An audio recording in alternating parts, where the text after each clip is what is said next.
Welcome to the Yankee and Canuck podcast, Best Picture Series, where we talk about all the Academy Award Best Pictures, past to present. And I'm your host, a Yankee. And I'm your host, a Canuck. And today we're going to be talking about Star Wars. Okay, we already talked about this movie, but what the hell? Let's talk about it again. Star Wars. This is one of the best movies of all time. Star Wars was nominated. Yeah. We're talking about it. Annie Hall. What? Annie Hall won.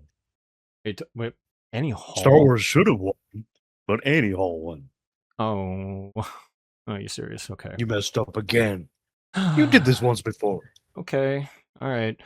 Let's start from the top then. And today we're going to be talking about Annie Hall. It's a 1977 film. It is the 50th movie to win Best Picture. It's a Woody Allen film. What more is there to say? That's it. That's it, folks. That's the movie. You've seen one Woody Allen film, you've seen them all, pretty much. All you need to know is this is the film that beat Star Wars. Yeah, basically. You know, interestingly enough, there's like kind of a divide when it comes to that. Obviously, when it comes to people that have seen Star Wars, people think that should have won Best Picture, because it's like, that's a movie where you can watch it so many times and you never get tired of it, right? It's like one of them. Yeah, there's a lot of movies that came out that year that do fit that category. Maybe not to the degree of Star Wars, which obviously is a film we like, but it was a great year for movies. There was a lot of good films that some were nominated and some weren't. Yeah, one of them was Close Encounters of the Third Kind, Steven Spielberg. Absolutely, film. Spielberg. Yeah, which is funnily enough, real quick with that one was supposed to be the big film of that year. Star Wars obviously usurped that, you know. Yeah, but yeah, but I mean, also David Lynch's Eraserhead was 77. Oh yeah, that's right. Horror movies. I'm trying to think. Suspiria, I think, was out in 77. Dario Argento, one of his best films. He's done so many good films. Also, you got George A. Romero. What was that movie? Martin. That came out in 77. I was about to say something else. I was like, it's not that movie. Yeah, a lot of good movies that came out in 77. There you go. And then there's Annie Hall. Yeah, Annie Hall. I mean, how can you describe this film? I mean, people really like this movie, eh? I mean, I've seen some of it before, but this was actually the first time I've watched it in its entirety. Yeah, I mean, I've seen it. This is like the second or third time I've seen this movie. Here's the thing. I've seen Woody Allen films. Generally, of the ones I've seen, they're kind of likable. They're kind of enjoyable for what they are. Some of them not so much. You have to be in a particular mood to watch a Woody Allen film, because his stuff is just, it's very overly eccentric. It's very philosophical, self-deprecating. You know, everything that you think of a Jewish comedian, Woody Allen embodies. And of course, we're just going to talk about the man's films. We understand he's a controversial figure, especially these days. We're just going to gloss over that, just talk about the movies. So, when it comes to this film, I mean, it's about, what, an hour 30, 2 hours, maybe at most? I'm not entirely sure, actually. I really wasn't paying enough attention to how long it was. I don't think it was 2 hours long.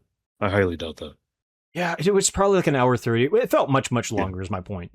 So, at least to me it did. And I don't know if that is necessarily a bad thing. It's just more like, it's so densely packed with material. Like, the premise of the film is this guy, Alvy Singer. He's a Jewish comedian, you know, surprisingly. And he dates a bunch of women, then he finally settles on Annie Hall, the title of the film.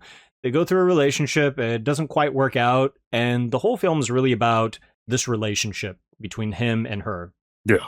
You're basically seeing his life and reflecting on his relationship, and centered around Annie Hall, like you said. And I think he's been divorced a few times in the movie. Yeah, 2 wives or something like that, whatever it was. Yeah, I mean, if anything, it's a slice of life film. That's what this is. And slice of life films are not bad. It depends on what they are.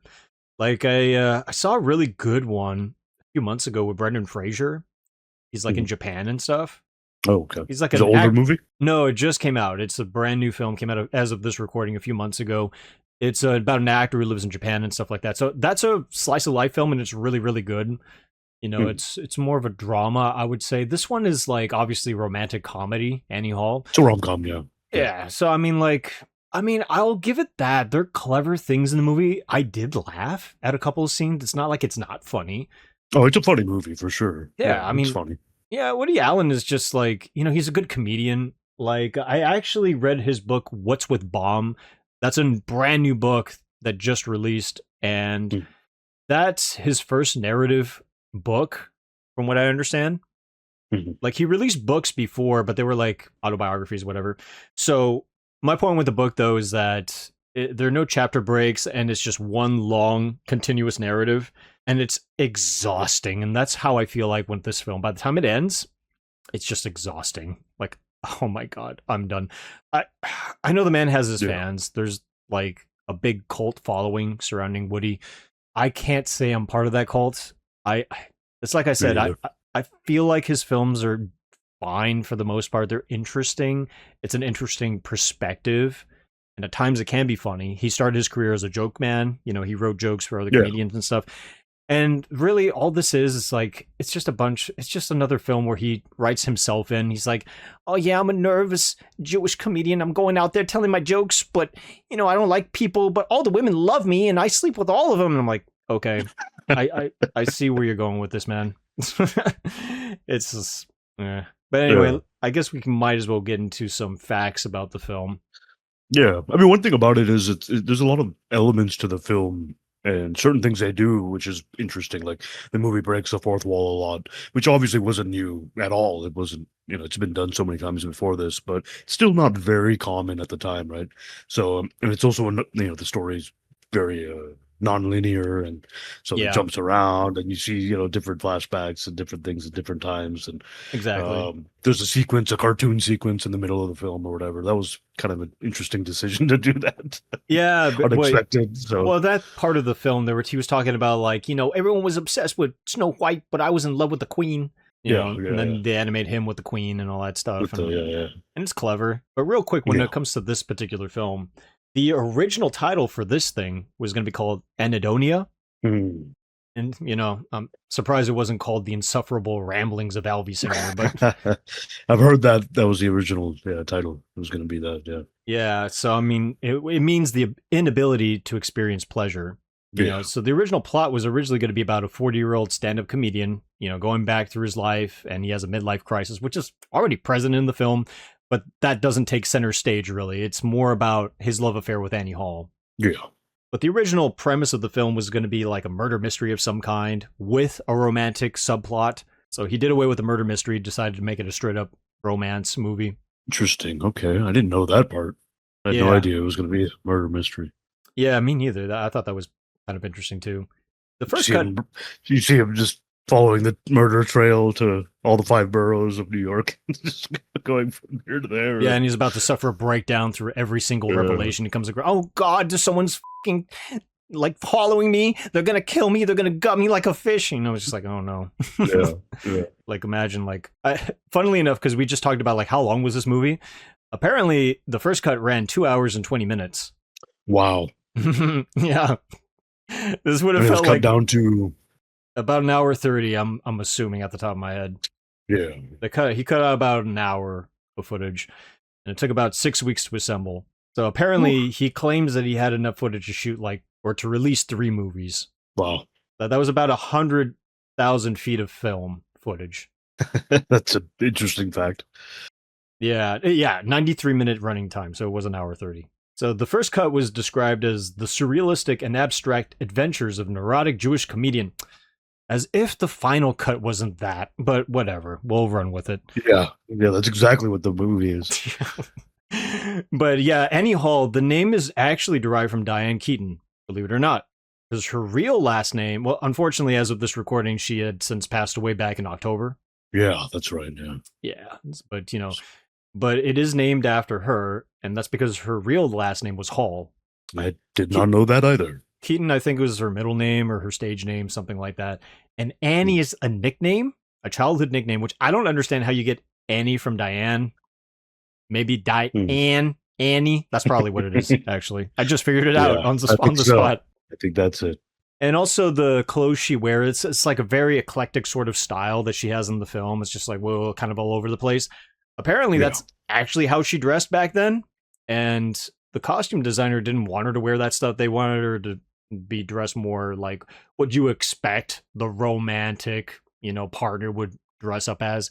But Woody Allen was just like, no. Keep dressing the way you're dressing. I like it the way it is. And became kind of iconic and inspired like a little bit of a fashion trend at that time. Yeah. Also, this film has a lot of cameos. Ooh, quite a few.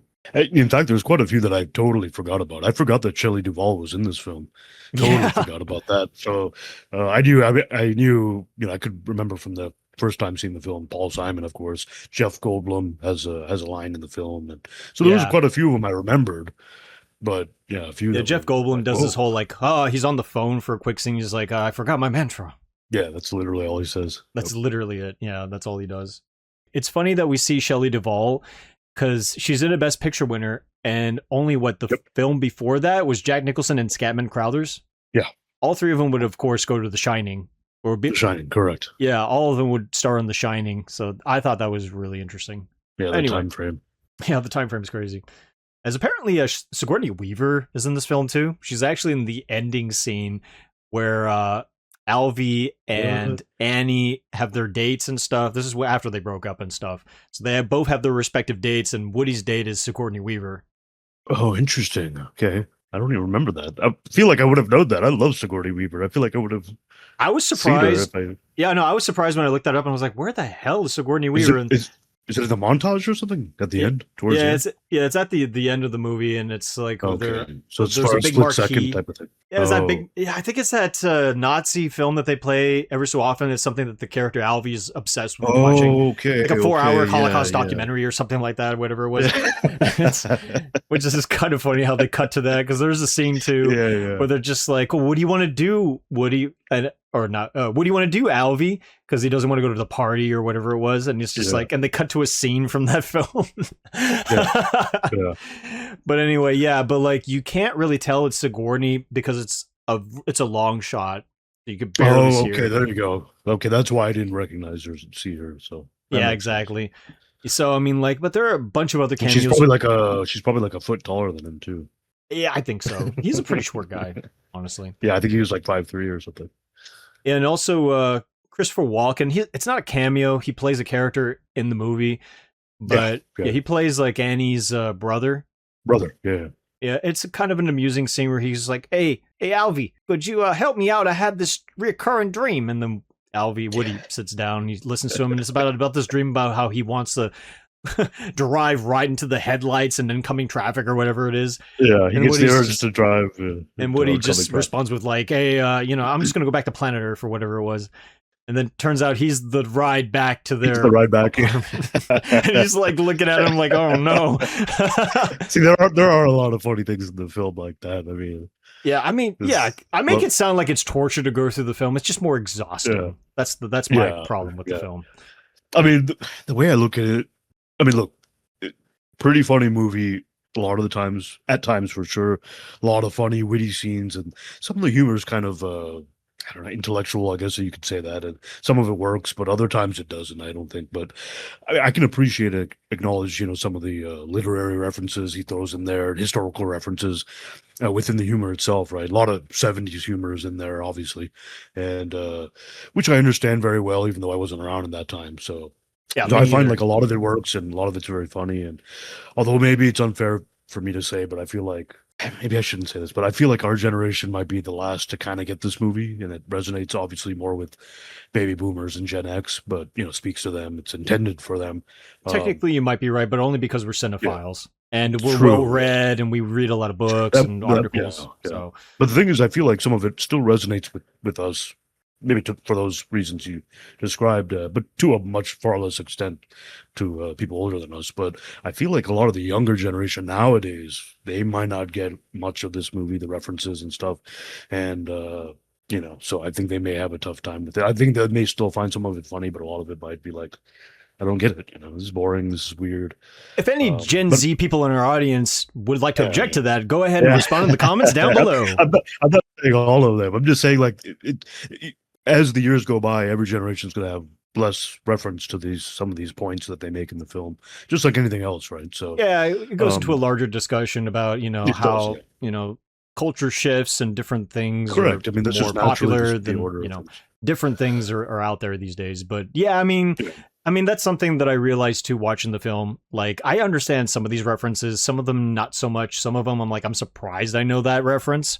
You know, Yeah. what was really funny to me is that with the topical references here and there, I think they made a reference to a couple of movies. I mean, I could be wrong, but I felt like during the scene where Annie Hall is driving Alvy back and she's driving really erratically. It's like the first time they met, Yeah. right? At the tennis court. She's in the bug, I think, right? Volkswagen. Yeah, the little Volkswagen, and she's like weaving through traffic, and he makes a comment. I'm like, this is Yeah. kind of a missed opportunity to put in a French Connection joke, is what I Oh, felt. right. Because Okay. Yeah. at the Yeah. time when this film came out, it Sure. only won Best Picture like a few years prior. Not that they knew they were going to win Best Picture, but it's Right. like it would have been fun to be like, oh, hold on, slow down. What are you looking for? Like a French heroin smuggler? Could just slow down. I thought I was kind of expecting that joke to come in, but it Yeah, never yeah. did. And I was like, oh man, that was a missed opportunity, Mr. Woody. Good point. Yeah, that could have. Yeah, That could have been it'd fun. be very I would laugh fitting, my yeah. ass off if he did that.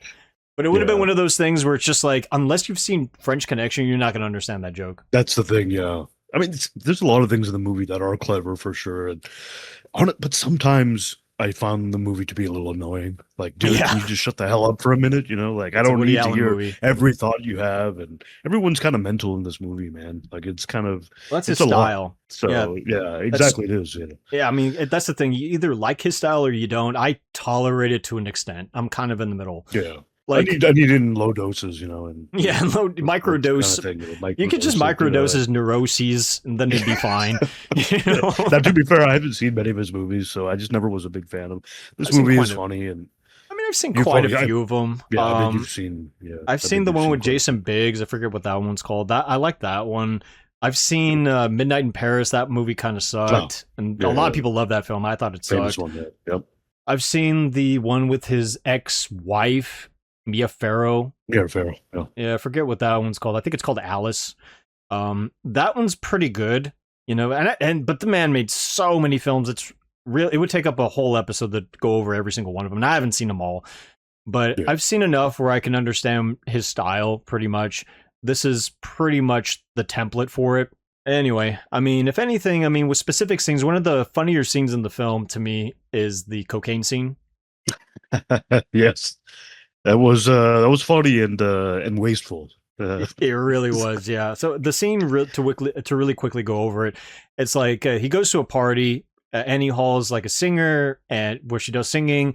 They invite her to a party. You know, Alvy is dragged along, and then they give him some cocaine. He's like, "Oh, I don't know if I should take this stuff." Blah blah blah blah. And then they kind of pressure him to do it. So he holds up the case, and he's just like, he takes a little bit in his nose, and then he just chew and spreads it everywhere. And this is right after he asks, "How much is this?" About 2,000 an ounce or something like that. Yeah. And then it goes everywhere. Apparently, when it comes to that scene, it only happened in rehearsal. It was never in the script. Oh, okay. So they thought, well, let's just put this take in the film. And the test audience loved it so much, they just kept it in there. And it's really one of the most memorable scenes in the film. Yeah, it is. It is funny, but also that guy shouldn't have handed him the whole container full of it. Like, what are you doing? That's not what Aren't you supposed to just put a little bit on a table and line them out? And why do you hand him the whole?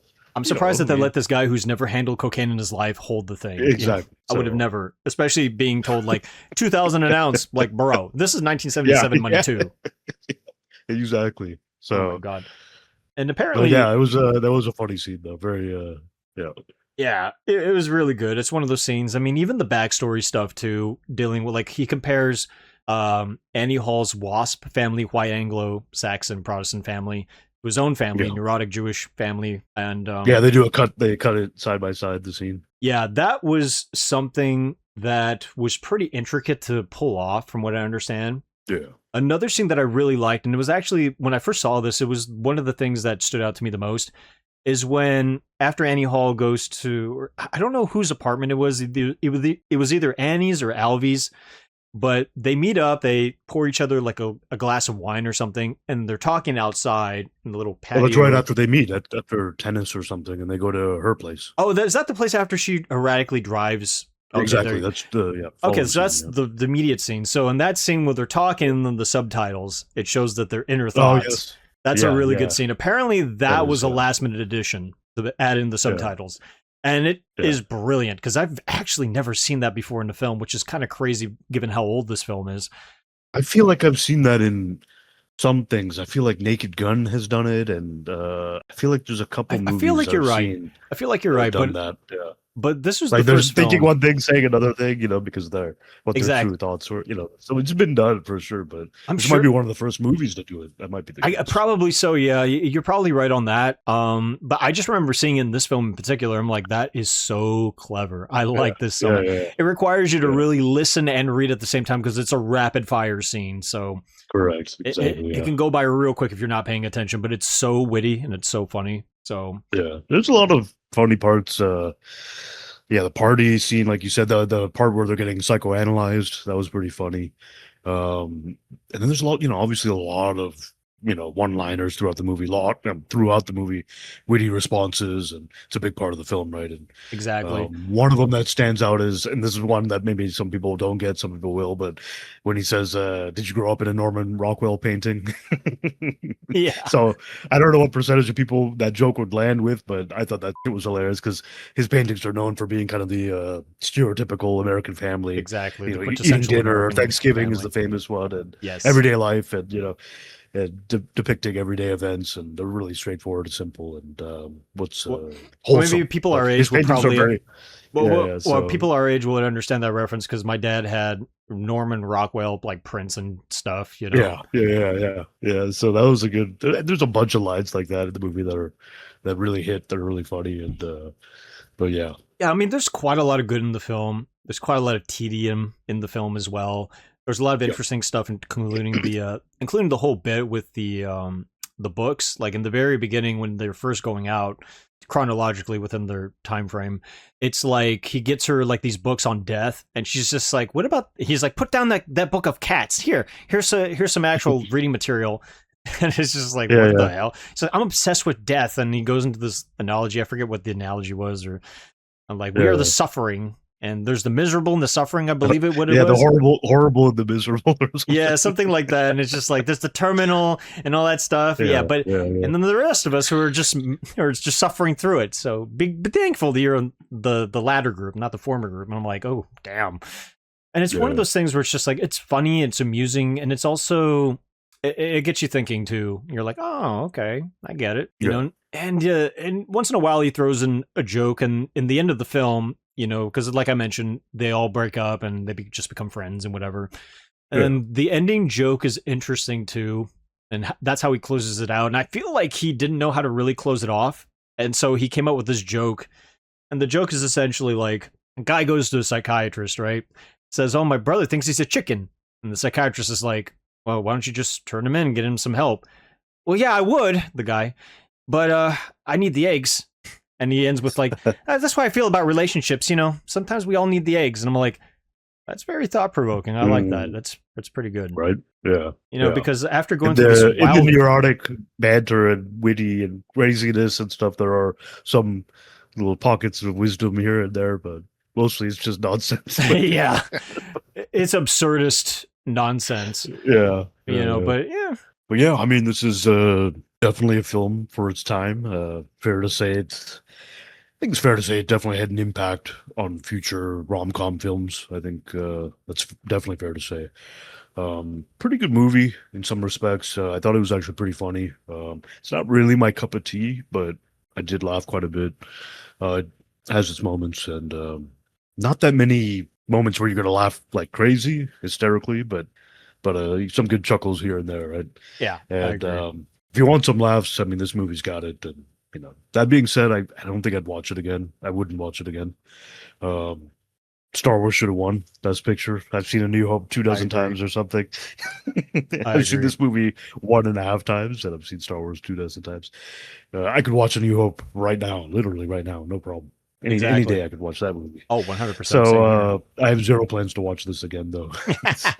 But that being said, I think I'd give it a 7 out of 10. It is a good movie. 100%. I'm going to give it a 7 out of 10 too. As much as I bellyached about this film here and there throughout the course of this podcast, not a bad film. It's worth watching. It's witty. It's thought provoking. Yeah. But it does get annoying. It does get tedious. It does make you go, okay, I had enough. Let's wrap it up now.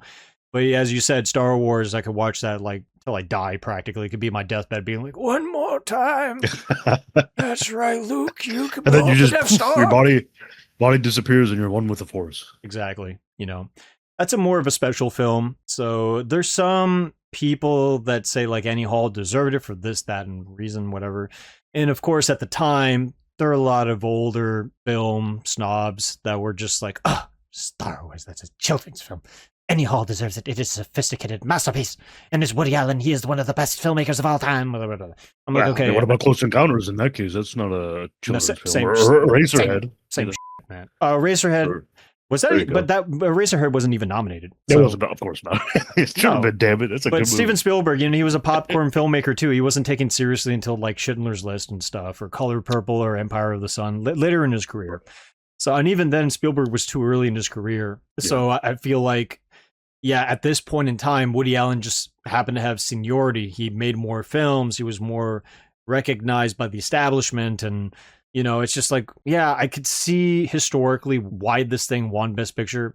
In hindsight, give it to Star Wars. That is the more deserving Best Picture winner. I'm sorry. Be it as it may, 7 out of 10. Solid film. Watch it again. Maybe scenes. Whole film. Never again. I don't think so.